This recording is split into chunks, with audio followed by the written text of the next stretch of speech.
Hi, welcome to the Cupcake Fox channel. My name is Namu, and today we're going to be finishing up the purification of a large-sized world. Let me start by saying that there is no achievement or reward for doing this, so I don't even know why the Dryad keeps track of percentages, but if you want to do this for your own health and happiness, here's how. Here's what you need to do this task. For purifying, a Clentaminator, which you buy from the steampunker for 2 platinum and 25 silver, an enormous amount of either green or blue solution. I'm using green solution to spread the purity because I don't want the hollow to go unchecked in my world. How much do you need? I'm not sure, but I'm pretty sure I spent well over 30 platinum on this endeavor, and I was using the discount card. And some optional things that are definitely helpful are Chlorophyte helmet, Vortex Breastplate. You can leave out the Vortex Breastplate if you really want to get started before getting to the lunar events, but I don't recommend it. It saves you a lot of money.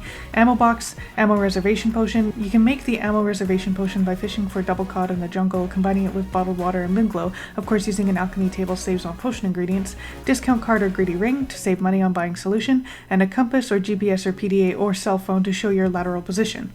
For digging, you will need a fast pickaxe. See what the fastest pickaxe available to you is by checking the official Terraria wiki, link below. Bottomless water bucket, optional for pouring onto exposed lava, obtained by completing fishing quests. Mining potion, optional to increase mining speed. It makes a difference and could save you a lot of time in the long run. Neptune's shell or moon shell or celestial shell, optional but helps not to drown, obtained from a creature of the deep during a solar eclipse. A Cobalt shield or Obsidian shield or Ankh shield, optional, prevents monsters from screwing up your straight down descent, obtained from gold or locked gold chests in the dungeon. And a Minion, optional. I had a Stardust Dragon staff to save me the trouble of fighting enemies. One tip that I have is to purify the world all at once. Don't start purification and then spend hours in the world doing something else. You can't get the Clentaminator until hard mode, and in hard mode, corruption or crimson spreads faster. On one hand, it might make your life easier down the road to purify parts of the world so you don't have to do it later. On the other hand, by the time you next decide to continue purification, it may have spread again. So then you'd have to use the same amount of green solution as you did before and redo what you'd already done. In other words, you'd be spending twice as much money for the same effect. On that note, before you start purifying, you're going to be digging a lot of holes from the surface to hell. You can save time and effort by only digging in the corruption, but odds are it will spread before you're done, and I find it just helps to have the holes available in case you miss a spot and need to purify some more. So here's where you need to dig. Okay, so I'm just realizing while I edit this video that I dug twice as many holes than I needed to, which means I could have done this in nearly half the time, but the concept is still the same.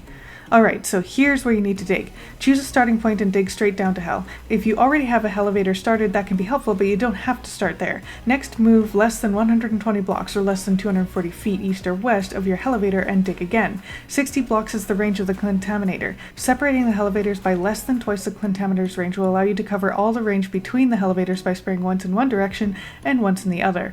So you're using each elevator twice. The wiki suggests making the elevators about 116 blocks apart, giving you only a couple blocks seam allowance. If you angle the Clentaminator up or down too long, you risk missing the middle between the two elevators, and believe me, the corruption and crimson spreads very fast.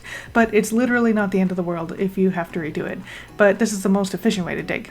I wanted to dig 100 blocks apart, giving me 16 blocks seam allowance. A much larger margin for error, since I guess I anticipated that I would mess up badly, and it would be easier for me to keep track of how many feet apart the elevators needed to be because they all end in the same last two digits.